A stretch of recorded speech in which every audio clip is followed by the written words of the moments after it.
वृंदावन बिहारी लाल की जय। सियावर रामचंद्र भगवान की जय। पवन सुत हनुमान जी महाराज की जय। ओम नमः पार्वती पतये हर हर महादेव। मृत्यु के समय जिस चीज में मन चला जाए, एक महात्मा कहा करते थे अपने शिष्यों से, बहुत बड़े महात्मा, मैं जब मरूंगा तो स्वर्ग में घंटा बजेगा, तुम्हें आवाज सुनाई देगी। शिष्य ये समझते थे कि हमारे गुरु जी तो बड़े महान हैं, निश्चित घंटा जब गुरु जी कह रहे तो उनकी बात असत्य नहीं हो सकती। एक दिन गुरु जी का प्राणांत हुआ, गुरु जी चले गए, घंटा बजाने। अब शिष्य बड़े असमंजस में कि ऐसा कैसे हुआ, गुरु जी तो हमारे झूठ कभी बोलते ही नहीं, सत्य बोलते हैं। एक दिन गुरु जी के एक पुराने संत मिलने वाले, वो आगे बड़े महान संत आगे उनसे मिलने, उन्हें पता चला कि वो तो मर गए। शिष्यों ने कहा कि महाराज वो ये कहा करते थे कि मैं मरूंगा तो घंटा बजेगा स्वर्ग में, तो स्वर्ग में घंटा तो बजा नहीं। उन्हें अच्छा, अंतिम समय में वो कहाँ थे जब प्राण निकल रहे थे? कि इस बेर के पेड़ के नीचे थे, यूं लेटे थे, और वो महात्मा जो आए थे वो वहां लेट गए। ऊपर बड़ा सुंदर लाल बेर लगा हुआ था, लाल बेर ऊपर। महात्मा ने कहा इस बेर को तोड़ो, इस बेर को तोड़ो। और बेर को तोड़ा फोड़ा, उसमें से कीड़ा निकला। कीड़ा जमीन पे गिर के मरा और स्वर्ग में घंटा बज गया। अंतिम समय में उनका ध्यान उस बेर पर चला गया। बेर के नीचे कितना सुंदर बेर है, तो बेर में कीड़ा बन करके पहुंच गया। तो जब वो कीड़ा मरा गिर करके, तब स्वर्ग में घंटा बजा। यम यम बाप स्मरण भावा त्यजन्ते कलेवरम। शरीर का त्याग जो सोच करके होता है वही शरीर हमको मिलता है। भगवान कहते हैं अंतकाले च मामेव स्मरण भूत्वा कलेवरम यह प्रयात समद्भावम यात नास्तस्य संशय। मेरी बात में संशय मत करना। अंतकाल में जो जिस तरह का स्मरण करता है, जो अंतकाल में मेरा स्मरण करता है, मुझे साक्षात मुझसे प्राप्त होता है। और जिसका स्मरण, अर्जुन कह रहे हैं भगवान आपका स्मरण अंतिम समय में नहीं हुआ, बड़ा कष्ट होता है अंतिम समय में, तो बड़ा कष्ट होता है शरीर को, आपको स्मरण करने की पड़ रही है। आदमी इतना परेशान होता है मरते समय। आदमी के प्राण निकलते हैं तो कम से कम इतना दर्द तो होता ही है जैसे 100 बिच्छुओं ने एक साथ डंक मार दिया होगा। एक बिच्छू के डंक मारने में तो हम बचे आते हैं, प्राण ही निकल जाए कितना कष्ट होता होगा। नाड़ियों से प्राण खिंचते हैं, सभी नाड़ियों से प्राण खिंचते हैं, तो कितना कष्ट होता है मृत्यु के समय। तो भगवान कह रहे हैं कि फिर जो जिस तरह का चिंतन करता है वो उसी शरीर को प्राप्त होता है। यम यम बाप। और वो हिरण के रूप में चलेगी। महाराज भरत हिरण बन गए, और उस हिरण ने जो इनके पास था वो जब मरा तो वो राजा रघुगण बन गए। उसने सब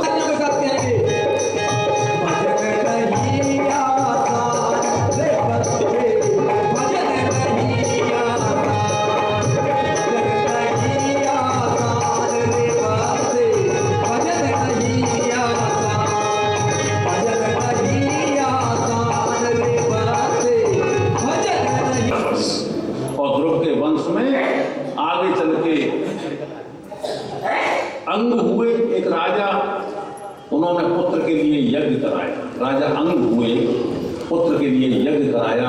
अंग जो है वो स्वभाव के अच्छे नहीं थे, कटु स्वभाव था।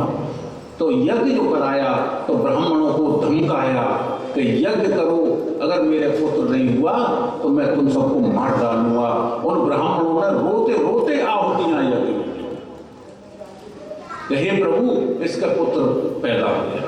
ब्राह्मणों ने, पुत्र तो पैदा हुआ लेकिन महादुष्ट पैदा हुआ, उसका नाम था बैन, और जिसने धर्म पर पूरी तरह से बैन लगा दिया, कोई धर्म का कार्य नहीं हुआ। ऐसा दुष्ट पुत्र पैदा हुआ। और बैन ब्राह्मणों का, संतों का, गायों का, देवताओं का, वेदों का अपमान करने लगा। यदा वेदेषु देवेषु गौषु साधुषु धर्मे मैं च विद्येषु सवा आसु विनश्यति। यदा देवेषु वेदेषु गौषु विप्रेषु साधुषु धर्मे मैं च विद्येषु सवा आसु विनश्यति। ध्यान रखना, जो वेदों का, देवताओं का, यदा वेदेषु देवेषु, गौषु गौ का, विप्रेषु ब्राह्मणों का, साधुषु और साधु का, इन 5 का अपमान करता है वो शीघ्र नष्ट हो जाता है। हाँ। किसी के हिस्से में घर आया, किसी के में दुकान आई, मैं ऐसा भाग्यशाली था, मेरे हिस्से में मां। ऐसे भी लोग होते हैं। हाँ, ऐसे भी लोग होते हैं। हमारा भी सौभाग्य है, हमारी माँ हमारे साथ नहीं, हम उनके साथ। ऐसे नहीं कहा जाता कि माँ हमारे साथ है। कभी ये मत बोलना कि माँ हमारे साथ है या पिता हमारे साथ, ना, हम उनके साथ। ऐसा कभी नहीं बोला जाता। कभी कोई बोल जाता है कि भाई माँ तो हमारे पास रहती, ना, हम माँ के पास रहते। ये उनकी पहचान है। ऐसे संस्कार आने चाहिए, और ध्रुव में ऐसे संस्कार, सुंदर संस्कार दिए हैं सुनीति। एक दिन महाराज सिंहासन पर बैठे हैं, उत्तम गोद में खेल रहा है सुरुचि का बेटा, और खेलते खेलते ध्रुव भी वहां चला गया। उसे पता था कि वो मेरे पिता हैं। ध्रुव वहां चला गया, वहां सुरुचि भी खड़ी हुई थी। ध्रुव पिता की ओर जैसी बढ़ा, पिता तो कुछ नहीं कह सकता, लेकिन सुरुचि ने पूछ लिया, ध्रुव कहां जा रहा है तू? कि पिताजी के पास। तू दासी का पुत्र है, तेरी माँ मेरी दासी है, उसका पुत्र है, तेरा अधिकार नहीं है वहां बैठने का, यहाँ उत्तम ही बैठे। और अगर तुझे इस गोद में आना है तो तू मेरे गर्भ से जन्म ले, तब इस गद्दे, इस सिंहासन पर बैठने का अधिकारी होगा। आपके गर्भ से। ध्रुव सोचने लगा कि ये तो बड़ी लंबी प्रक्रिया है, पहले मुझे मरना पड़ेगा, और फिर मरने के बाद पता नहीं इस मां के गर्भ में आ पाऊं या ना आ पाऊं, ये कौन सा निश्चित है? पुनरपि जन्मम पुनरपि मरणम पुनरपि जननी जठरे शयनम भज गोविंदम गोविंदम भज मूढ़मते। अरे बार बार जन्म लूं, बार बार गर्भों में जाऊं, माता के गर्भ में बार बार मैं प्रवेश करूं, इससे तो अच्छा है भज गोविंदम गोविंदम भज मूढ़मते। हे बुद्धिहीन पुरुष, तू भगवान का स्मरण क्यों नहीं करता? तू भगवान का स्मरण कर। वहां से आ गया मां के पास, रोता रहा, लेकिन मां से ये नहीं कहा। देखो धर्माचार्य लोग अपने अपनी तरह से बताते हैं, मां से ये नहीं कहा कि मुझे छोटी मां ने ऐसे शब्द कहे। मां की निंदा नहीं कर सका। कितने सुंदर संस्कार हैं, आप विचार करिए। ये नहीं कह सका कि मां ने मेरा अपमान किया है। शांत रोता तो रहा, कुछ क्या बात है बेटा, क्या बात है बेटा, मां पूछ रही है, लेकिन कुछ नहीं बोला। वो तो वहां से एक दासी आ गई, उसने बताया कि छोटी मां ने इसका बड़ा अपमान किया है, अब बेटा तू भगवान का भजन कर और बड़ा सिंहासन प्राप्त कर। मां की प्रेरणा से मां ने रोका नहीं, जा। 5 वर्ष का बालक, कितना साहस, मैं साक्षात भगवान के दर्शन करूंगा और भगवान से मिलूंगा, ऐसा उसने दृढ़ निश्चय कर लिया। एक 5 साल के बालक था। ये पहला ऐसा प्रमाण है कि 5 वर्ष के बालक में इतना साहस कि वो भगवान से मिलने के लिए जा रहा है। छलनी में पानी रुक सकता है, छलनी में पानी रुक सकता है। हौसला रखिए, हौसला रखिए, इंतजार करिए, जब तक इंतजार करिए जब तक वो बर्फ न बन जाए, फिर पानी रुक जाएगा। लाख दलदल ही सही पांव जमा कर रखिए, हाथ खाली ही सही ऊपर को उठा कर रखिए। कौन कहता है छलनी में पानी रुक नहीं सकता? बर्फ बनने तक हौसला बनाए रखिए। बर्फ बनने पानी रुके, लाख दलदल हो पांव जमाए रखिए, कैसा संघर्ष है ध्रुव का, कितना साहस है उसका, और वो 5 वर्ष की अवस्था में वन में चला गया भगवान को पाने के लिए। ये संकल्प है उसका, उसकी विल पावर है, इच्छा शक्ति है। कौन जाता है और मां ने बड़े साहस के साथ बड़े प्रेम से अपने बेटे को भेज दिया। और वहां कौन मिला? देखो, एक नियम है, भगवान से मिलने के लिए एक मध्यस्थ की आवश्यकता होती है, एक बिचौलिया होना चाहिए, हैं? और वो बिचौलिया कौन होता है? गुरु। जब तक आपका कोई गुरु नहीं होगा, आप भगवान का साक्षात्कार नहीं कर सकते। गुरु की कृपा अत्यंत आवश्यक है सभी। अब देखिए, अब रामदेव बाबा को पता चला और उन्होंने पिछले महीने आके गुरु शरणानंद जी से खुद दीक्षा ली, रमण रीति वालों से। तो रामदेव जी, आपको पता हो तो मुझे पता है, मेरे पास वहां से खबर आई थी, एक ने बताया मुझे, बिना गुरु के कल्याण नहीं है, ये 100% है। कोई ये कहे कि अरे साहब हम तो बड़े वैसे हम गुरु बनाना कोई जरूरी है ना? गुरु होना चाहिए। क्यों? क्योंकि गुरु कभी मनुष्य नहीं हो सकता। गुरु को कभी मनुष्य मत मानना, जो ब्रह्मा जी कहते हैं। गौ को कभी पशु मत मानना, ये भी ब्रह्मा जी कहते हैं। गंगा को कभी नदी मत मानना, गंगा मां है। क्यों? क्योंकि गुरु, गंगा और गौ ये तीनों स्वर्ग से आए हैं, इनका जन्म पृथ्वी पर नहीं हुआ है। ध्यान रखना, गुरु, गंगा और गौ ये तीनों स्वर्ग से आए। गुरु कौन आए सबसे पहले? ब्रह्मा जी के पुत्र वशिष्ठ जी सबसे पहले गुरु बन करके इस पृथ्वी पर आए। वशिष्ठ जी से कहा कि आप जाइए और वहां गुरु बनिए, तो मुझे नहीं बनना है गुरु, मैं भजन करूंगा। अरे भाई, तुम्हें किसी सामान्य व्यक्ति का गुरु नहीं बनना है, तुम्हें तो भगवान का ही गुरु बनना है। कहां से आए? वशिष्ठ जी सबसे पहले। ये सब है। गौ माता स्वर्ग में नहीं होती थी, गौ माताओं में सभी देवताओं का वास हुआ। जब ब्रह्मा जी ने गौ माता को धरती पर भेजा तो उससे पहले सब देवताओं ने उसमें गौ माता में वास कर दिया। लक्ष्मी सरस्वती लेट हो गई आने में, सब देवता प्रवेश कर गए। महिलाएं थोड़ा सजने संवरने में थोड़ा विलंब तो हो ही जाता है। सब देवता सेट हो गए, अब जगह ही खाली नहीं है। लक्ष्मी और सरस्वती के लिए जगह ही खाली नहीं हुई। अब लक्ष्मी और सरस्वती बोली ब्रह्मा जी से कि हमें कैसे ही करके गौ माता में हमारा प्रवेश करा। गौ माता ने कहा ठीक है, कर लो प्रवेश, तुम भी मेरे साथ पृथ्वी पर चलना। और लक्ष्मी जी ने कहा प्रवेश कर लिया? गोबर में। और सरस्वती जी ने मूत्र में प्रवेश कर लिया।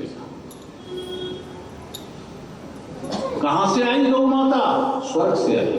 ब्रह्मा जी ने कहा कि इस धरती पर जब भी तुम्हें कष्ट आए तो तुम मुझे आकर के बताना। आज जब जब धरती पर कष्ट आए, पृथ्वी पर कष्ट आए, तो ये धरती गौ का रूप लेकर के ब्रह्मलोक को जाती है और ब्रह्मा जी को बताती है जब जब होए धर्म की हानि, जब जब धर्म की हानि होती है तो गौ का रूप लेकर के ये पृथ्वी जाती है, ब्रह्मा जी से कहती है। और ब्रह्मा जी भगवान से प्रार्थना करते हैं और भगवान आकाशवाणी के द्वारा गौ से कहते हैं कि तुम चिंता मत करो, मैं बहुत जल्दी अयोध्या में आ रहा हूं, बहुत जल्दी आ रहा हूं। वो भगवान कहते हैं। इसलिए गौ को कभी पशु मत मानना। भगवान के पास अगर आपको कोई संदेश भेजना है, कोई बात भगवान के पास आपको भेजनी है, तो कैसे भेजोगे? कोई माध्यम है? धीरे से गौ माता के कान में कह देना, आपकी सूचना भगवान के पास पहुंच जाएगी। और कोई दूसरा रास्ता है? बताइए, हो तो कोई रास्ता? धीरे से कान में कह देना। ऐसा ना हो कि वो गौ मारने वाली हो और आपको बात देकर महाराज जी आपने कहा था। धीरे से गौ माता के कान में अपनी बात भगवान पर पहुंचाने के लिए कह दीजिए, आपकी सूचना भगवान के पास पहुंच जाए। गौ स्वर्ग से आई, और गंगा जी की कथा आप आगे स्वर्ग में लोगे। गंगा जी कहाँ से आई हैं? ब्रह्मलोक से गंगा जी आई, ब्रह्मा जी के कमंडल से आई। वो कथा आप सुनेंगे, कल सुन लेंगे। तो ये गुरु के रूप में नारद जी स्वयं आए हैं, भगवान ने भेजा है कि देखो वो मुझसे मिलना चाहता है, नारद जी आप जाओ पहले गुरु बनो उसके। बिना आपके जाए मैं कैसे मिल पाऊंगा? गुरु के बिना मैं नहीं मिल सकता। और वो आए हैं, स्वयं गुरु बने। आपका चरित्र ऐसा होना चाहिए कि गुरु स्वयं आपके पास आए कि मैं आपका गुरु बनना चाहता हूं। ऐसी बात, अपने गुरु को भगवान समझना। गुरु को आप भगवान तो समझ लेना, लेकिन गलती से गुरु स्वयं अपने को भगवान न समझ ले कि जब मुझसे भगवान कहता है तो मैं भगवान हूं। ऐसी भूल न हो। शिष्य को तो अधिकार है कि वो अपने गुरु को भगवान परमात्मा समझे, लेकिन गुरु स्वयं अपने को परमात्मा न समझ ले, ऐसी भूल न हो जाए। पत्नी पति को परमेश्वर समझ ले कोई बात नहीं, लेकिन पति स्वयं को परमेश्वर न समझ ले, ऐसी भूल न हो जाए। पति ये न सोचे कि ये पत्नी मुझे परमेश्वर मानती है तो मैं परमेश्वर हूं, ना, ऐसा नहीं। वो पत्नी मानती है, वो गुरु भगवान जो शिष्य है वो मानता है गुरु को भगवान। गुरु स्वयं अपने को भगवान मानता है।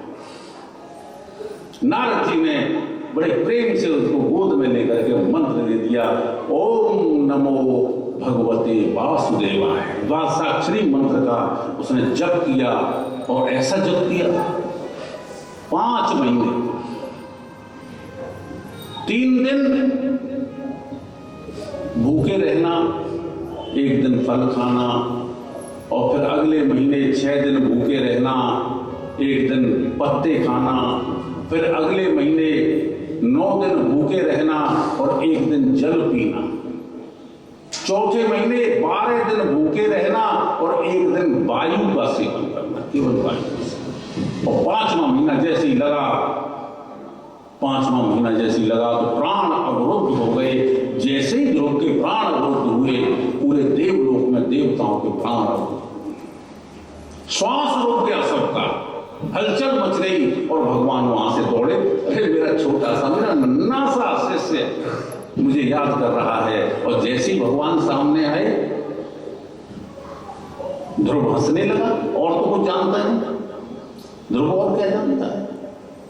ध्रुव हंसने लगा। जैसे ही ध्रुव हंसा, सभी देवता हंसने लगे, सुखदेव जी महाराज हंसने लगे, परीक्षित जी बैठे भी हंसने लगे, सब हंसने लगे। ध्रुव के हंसते, भगवान हंसे, ध्रुव हंसा, और ध्रुव के हंसते ही जिनके प्राण रुके हुए थे वो सब देवता, सुखदेव जी, परीक्षित जी और जितने लोग थे सभी प्रसन्न मन से हंसने लगे। अब स्तुति करना तो जानते नहीं, ध्रुव 5 वर्ष के हैं, वो स्तुति कैसे करें? भगवान कहते हैं तू स्तुति मत कर, तू चिंता मत कर, तू कम से कम छोटा आ बड़ा आ बोल दे, पूरे जितने याद हो मंत्र में अपने आप बना लूंगा। इन्हीं शब्दों में सिर्फ मंत्र बनते, और कहां से बनते? छत्र तक बोल दो, इन्हीं में से भगवान अपने आप मंत्र बना लेंगे। तू यही कर ले बस। द्वार दया का जब तू खोले, पंचम सुर में गूंगा बोले। द्वार दया का जब तू खोले, पंचम सुर में गूंगा बोले। अंधा देखे लंगड़ा चल कर, पहुंचे काशी रे। दर्शन दो घन श्याम नाथ मोरी, अखियां प्यासी रे। दर्शन दो घन श्याम। और भगवान ने दर्शन दिए हैं। तुम न करो स्तुति, तुम आई बोल दो मंत्र तो मैं बना लूंगा। और भगवान का दर्शन हुआ है, और आनंद से वहां से लौटे हैं ध्रुव जी। उधर राजा को पता चल गया कि मेरा बेटा वन में गया है उत्तानपाद को, उन्हें बहुत दुख हुआ और उत्तानपाद ने अपने आप को बदल लिया। बहुत दुख हुआ, मेरा बेटा कब आएगा, बड़े परेशान और पिछले, और इधर से जब ध्रुव लौटे हैं, आदमी कब पवित्र होता है, आदमी कभी पवित्र, शुद्धता विचारों में आदमी कब पवित्र होता है। फूलों में भी कीड़े पाए जाते हैं। आप ये सोच रहे हो कि पुष्प बड़े अच्छे हैं, मेरे माला पड़ी थी और संग में कीड़े भी घूम रहे थे एक जगह। ये ना सोचो कि फूल सुंदर ही सुंदर है, फूलों में भी कीड़े पाए जाते हैं और पत्थरों में भी हीरे पाए जाते हैं। हम सोच रहे हैं पत्थर है, बेकार, पत्थरों में भी हीरे पाए जाते हैं। अपने मन और सोच को बदल कर तो देखिए, नर में भी नारायण पाए जाते हैं, नर में भी नारायण पाए जाते हैं। ऐसी हम सोच बनाए, इतना पवित्र हम जीवन जिए, कोई समझौता किसी के साथ नहीं, अपनी पवित्रता पर हमको ध्यान रखना है। हम कितने सरल हैं। और बोलिए सच्चिदानंद भगवान की जय, बोलिए राधा रानी की जय। आइए एक सुंदर से कर्म उत्कृष्ट है तो परिणाम निकृष्ट हो। यहां पर जो यज्ञ हो रहा है बड़ा अच्छा काम हो रहा है, लेकिन लक्ष्य अच्छा नहीं, लक्ष्य निकृष्ट है। लक्ष्य केवल यह है कि मुझे शिव का अपमान करना है। और सभी देवताओं को बुलाया, सभी देवताओं को बुलाया। देखो एक बात और थी, सती का स्वभाव अच्छा नहीं था। भगवान शिव के साथ सती का तालमेल नहीं बैठा। पिता का जैसा पिता का स्वभाव था वैसी ही कन्या का। भगवान शिव उसे, वो मन से पता नहीं क्यों भगवान शिव की हो नहीं पाई, और यही कारण रहा कि उनके कोई संतान नहीं। सती का वंश ही समाप्त हो गया। सती के बाद जब पति के साथ कोई स्नेह नहीं, प्रेम नहीं, तो संतान कैसे हो जाएंगे। जगह जगह उसने भगवान शिव को के सामने परेशानी की। अरण्य में, दंडकारण्य में है, भगवान राम को जो प्रणाम किया, भगवान शिव ने तो सोचने लगी ये किसको प्रणाम कर रहे हैं। वो रोते हुए राम और लक्ष्मण सीता जी को खोज रहे हैं वन में, और वहां पर सती जी और भगवान शिव उधर से गुजर रहे हैं। भगवान शिव ने दूर से देख लिया और राम जी को प्रणाम किया। अस कहीं चले हो मनोज ने स्वाहा। राम जी को प्रणाम किया और वो कह रहे थे आप किसको प्रणाम कर रहे हैं, कि वो परम ब्रह्म परमात्मा है। शंका, परम ब्रह्म परमात्मा है, वो जो रो रहा है सामने, जो रोता हुआ जा रहा है, अब किसको प्रणाम करना चाहिए। अब ये तो अगस्त जी के यहां से कथा सुन के आ रहे हैं, भगवान शिव और सती जी। वहां कथा इन्होंने नहीं सुनी, सती ने कथा नहीं सुनी, भगवान शिव ने कथा सुनी। सुनी महेश परम सुख मानी। अगस्त जी ने राम कथा मन वर्ज बखानी, सुनी महेश परम सुख मानी। लेकिन इन्होंने नहीं सुनी सब सती जी ने। क्यों, मेरे पति ही इतने महान है, मैं अगस्त ऋषि की कथा क्यों सुनूं। अब यहां वन में आ गई तो कह रही कि आप किसको प्रणाम कर रहे हैं। वो जो रो रहा है उधर दो रोते हुए जा रहे हैं, दो कथा सुन करके आ रहे हैं, और जो कथा सुन करके आ रहे हैं वो रोते हुओं को प्रणाम कर रहे हैं, रोने वालों को जो रो रहे हैं। कैसी विडंबना। प्रणाम किया और सती कह रही कि ये कौन है, कि ये परमात्मा है, कि ये परमात्मा वो क्यों रहा है। सीता चोरी चली गई इनकी पत्नी। कितने दिन हो गए, कि 3 दिन हो गए। भगवान शिव कह रहे हैं 3 दिन हो गए। अरे 3 दिन हुए हैं और ये इतना रो रहे हैं। 3 दिन ये पत्नी का वियोग सहन नहीं कर सकते, ये कैसे भगवान है। ये इस तरह की बात है। आप 6-6 महीने तक मेरी तरफ देखते भी नहीं, और वो 3 दिन में ही रो रहे हैं। 3 दिन पत्नी से अलग नहीं रह सकते। मैं नहीं, शंका और बढ़ गई। मैं इस बात को नहीं मानती कि ये परमात्मा हो सकते हैं। परमात्मा होते तो रोते क्यों। देवी ये नाटक कर रहे हैं, ये अंदर से आनंद है, आनंद स्वरूप है, ये आनंद चित्त है, सच्चिदानंद है। ये रोने का अभिनय कर रहे हैं, केवल अभिनय। नहीं माना। खैर इस प्रसंग में हम लंबी चर्चा नहीं करेंगे। सती का स्वभाव अच्छा नहीं। पिता के यहाँ यज्ञ हो रहा है, इनको निमंत्रण भी नहीं है भगवान शिव को। बस ऊपर से बहनें जा रही थी निकल के विमानों में, और बहनों से पूछ लिया, कह रहा सब बहन कहाँ जा रही हो? कि पिताजी यज्ञ कर रहे हैं। कह रहे हमारे पास तो सूचना ही नहीं है। कि तो नहीं है सूचना तो क्या है, तुम बेटी हो, अपने पिता के यहाँ तो जा सकती हैं। भगवान शिव भजन कर रहे हैं और पहुंच गई कि सुनो मेरे पिताजी यज्ञ कर रहे हैं। तो बहुत अच्छी बात है कि आप चलो, कि मैं तो नहीं जाऊंगा, तुम्हारे पिताजी ने मुझे बुलाया ही नहीं, तो मैं कैसे जा सकता हूं? कि नहीं मैं कह रही हूं चलो, कि नहीं मैं नहीं जाऊंगा, उन्होंने मेरा अपमान किया है। और बस लड़ने लगी कि अपमान तो आपने किया था पहले, आप खड़े क्यों नहीं हुए जब वो आए थे? तो लड़ने लग गई भगवान शिव से। भगवान शिव ने कहा देवी आपको जाना है तो आप जाइए, मैं आपकी सब व्यवस्था कर दूंगा, मैं तो नहीं कर सकता, मैं नहीं, मेरा अपमान करने के लिए यह किया जा रहा है, मैं नहीं जाऊंगा। और सती जी ने कहा ठीक है तो मैं जा रही हूं। और भगवान शिव ने ना दिया को कह दिया, गण लगा दिए, भाई ना दिया को लेकर के तुम चले जाओ। अब दूसरी तरह हम इस कथा को ये देखें, नादिया कौन है? धर्म। नादिया धर्म है। और सती कौन है? श्रद्धा। अभी श्लोक बोला था ना मैंने मंगलाचरण में, भवानी शंकरो वंदे श्रद्धा विश्वास रूपण। सती श्रद्धा है और भगवान शिव विश्वास है। श्रद्धा धर्म पर सवार हो गई, नादिया, विश्वास साथ में नहीं है। ध्यान रखना, ध्यान रखना, विश्वास अगर साथ में नहीं है तो ऐसी श्रद्धा ज्यादा दिन टिक नहीं सकती बिना विश्वास के।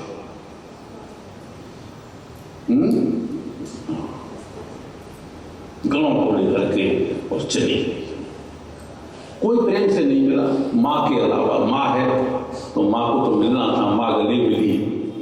और लेकिन यज्ञ में जब वो पहुंच गई और वहां देखा कि मेरे पति का तो कोई यहाँ स्थान नहीं, कोई भाग ही नहीं बनाया उनके लिए, कोई भाग नहीं है मेरे पति।